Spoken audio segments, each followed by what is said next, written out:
আসসালামু আলাইকুম ভিউয়ার্স, আশা করছি আপনারা সকলে ভালো আছেন। আমি মোহাম্মদ দবিরুল ইসলাম। আজকে আমরা দেখতে চলেছি কিভাবে ওবিএস সফটওয়্যার দিয়ে কম্পিউটার স্ক্রিন রেকর্ড করতে হয়। এই সফটওয়্যার দিয়ে আমরা ফেসবুক লাইভ স্ট্রিম এবং ইউটিউব লাইভ স্ট্রিম করতে পারি। ফেসবুক এবং ইউটিউব লাইভ স্ট্রিম কিভাবে করতে হয় এই ভিডিওটি দেখতে চাইলে আমার কমেন্ট বক্সে কমেন্ট করতে পারেন। আমি ভিডিওটি উপহার দেওয়ার জন্য চেষ্টা করব। যদি আপনি এই চ্যানেলের নতুন দর্শক হয়ে থাকেন তাহলে সাবস্ক্রাইব করে পাশে থাকা বেল আইকনটি বাজিয়ে দিবেন। ভিডিওটি ভালো লাগলে একটি লাইক, একটি শেয়ার করে দিবেন। তো ভিউয়ার্স, চলুন দেরি না করে আমরা কিভাবে ওবিএস সফটওয়্যার দিয়ে কম্পিউটার স্ক্রিন রেকর্ড করি এবং সফটওয়্যারটি কিভাবে ডাউনলোড করতে হয় সেই প্রসেসটি দেখি, অথবা আমার ডেসক্রিপশন বক্সে এই লিঙ্কটি দেওয়া থাকবে, চাইলে দেখে নিতে পারেন। তো আমরা চলে যাচ্ছি এখন আমাদের কম্পিউটার স্ক্রিনে। আমরা গুগলে যাব। গুগলে যাওয়ার পরে ওবিএস স্টুডিও লিখব। ওবিএস স্টুডিও লিখে উইন্ডোজ, ম্যাচ, লিনাক্স এই তিনটার অপশনেই দিয়ে রাখছে। তো আমাদের যেহেতু উইন্ডোজ আমরা ব্যবহার করি, উইন্ডোজটা এখানে ক্লিক করব। এখানে ক্লিক করার পরে আমাদের ডাউনলোড অপশন, যদি ডাউনলোড ফাইল সেটআপ দেওয়া থাকে ডাউনলোড অপশন চলে আসবে, আমরা ডাউনলোডে ক্লিক করে দিব। দেখুন কত দ্রুত আমাদের সফটওয়্যারটি ডাউনলোড হয়ে গেল। ডাউনলোড হয়ে গেছে। যেহেতু এটি আমার ইনস্টল দেওয়া আছে সেহেতু আমি আর ইনস্টল দিচ্ছি না। আপনারা ইনস্টল দিয়ে নেবেন। কিভাবে ইনস্টল দিতে হবে সে প্রসেসটি অনেকেই পারেই। আর যদি না জানেন কমেন্ট বক্সে কমেন্ট করে জানাবেন, আমি ভিডিওটি দেওয়ার জন্য চেষ্টা করব। তো আমরা এখন চলে যাব ওবিএস স্টুডিওতে। ওবিএস স্টুডিওতে আসার পরে আমাদের এখানে একটা সিন অ্যাড করতে হবে। সিন অ্যাড করার জন্য আমরা কি করব, এখানে প্লাস আইকনে ক্লিক করব। প্লাস আইকনে ক্লিক করার পরে সিন টু আপনার যে কোনো নাম দিয়ে দিতে পারেন। দিয়ে দিলাম টিউটোরিয়াল। আমি এই নামটি দিয়ে দিলাম। দিয়ে দেওয়ার পরে এখন আমাদের কি করতে হবে, এখানে ডিসপ্লে আনার জন্য সোর্স আনতে হবে। সোর্স আনার জন্য কি করতে হবে, আমাদের প্লাস আইকনে ক্লিক করতে হবে।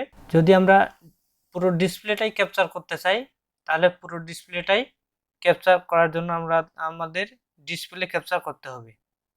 আমরা সেখানে চলে গেলাম। তো সেখানে যাওয়ার পরে আপনাদের পছন্দ মতো নাম দিয়ে নেবেন। তো আমি নাম দিয়ে দিলাম, আমি এই নামটাই রাখলাম। রাখার পরে ওকেতে ক্লিক করলাম।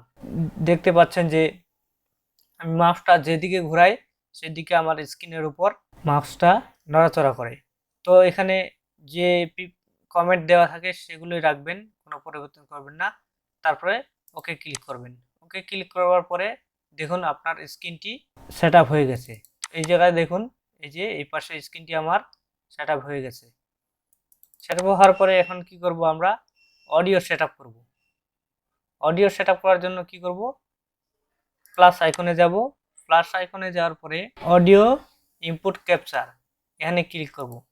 এখানে ক্লিক করার পরে আপনি আপনাদের মতো নাম দিয়ে নিতে পারেন। ক্যাপচার 1 আমি সেটাই দিয়ে রাখলাম, ক্যাপচার 1। তো এটা দেওয়ার পরে এখানে সিলেক্ট করে দিতে হবে আপনার অডিও ডিভাইসটি কোন মাইক্রোফোন দিয়ে আসতেছে। সেই মাইক্রোফোন আপনার সেট আপ করা থাকলে এখানে আপনি সেট করে দিবেন। এটা আমার সেট আপ করা আছে, এটি আমি সেট করে দিলাম। সেট করে দেওয়ার পরে ওকে করে দিলাম। ওকে করে দেওয়ার পর দেখুন আমার মাইক্রোফোনটি অলরেডি কাজ করতেছে। আমার মাইক্রোফোনটি সেট আপ হয়ে গেছে।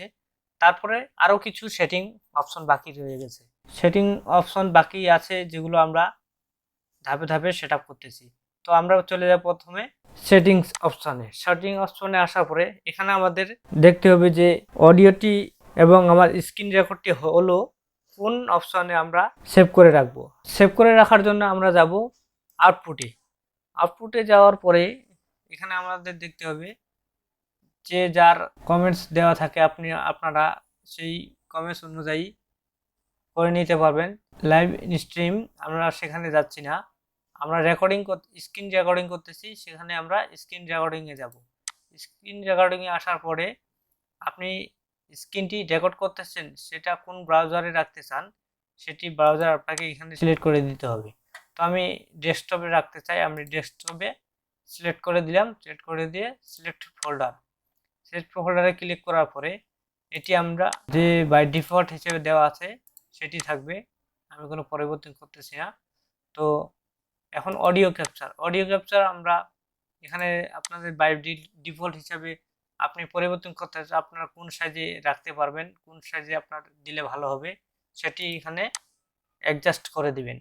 তো ম্যাক্স অ্যাক্সিলারি অডিও, এখানে আপনাদের মাইক্রোফোনটি কোন ডিভাইসে আছে সেটি আপনি অ্যাডজাস্ট করে দিবেন। তো আমাদের microphone high definition audio device এই নামে আছে, আমি এটি ক্লিক করে দিলাম।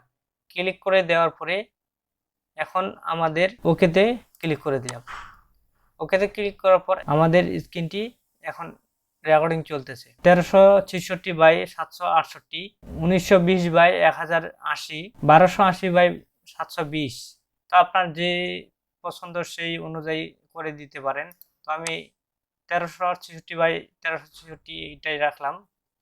এটা রাখার পরে এখানে অ্যাপ্লাই বাটনটি আমি যদি পরিবর্তন করি সেখানে আমার অ্যাপ্লাই বাটনটি জ্বলে উঠবে, আপনারা পরিবর্তন করে নিতে পারবেন।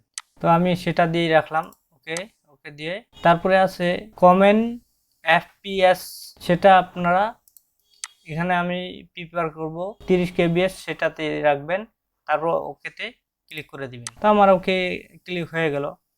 এই স্ক্রিনটি রেকর্ড হচ্ছে কিনা আমি বুঝবো কি করে। তো তারপরে আমরা আমাদের এই স্ক্রিনটি রেকর্ডিং করার জন্য আমরা চলে যাব স্টার্ট রেকর্ডিংয়ে। আসার পরে সেখানে আমরা ক্লিক করব স্টার্ট রেকর্ডিং, এখানে ক্লিক করলাম। তো অটোমেটিক আমার রেকর্ডিং হচ্ছে।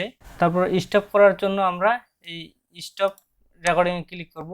তো আমাদের স্ক্রিনটি রেকর্ড হয়ে গেছে, চলুন দেখে নেওয়া যাক আমাদের স্ক্রিনটি রেকর্ড কোথায় হলো। তো আমি ডেস্কটপ সিলেক্ট করেছিলাম, ডেস্কটপে চলে আসছে, এই যে আমাদের স্ক্রিনটি। আমি ওপেন করে দেখি, এখানে ক্লিক করলাম।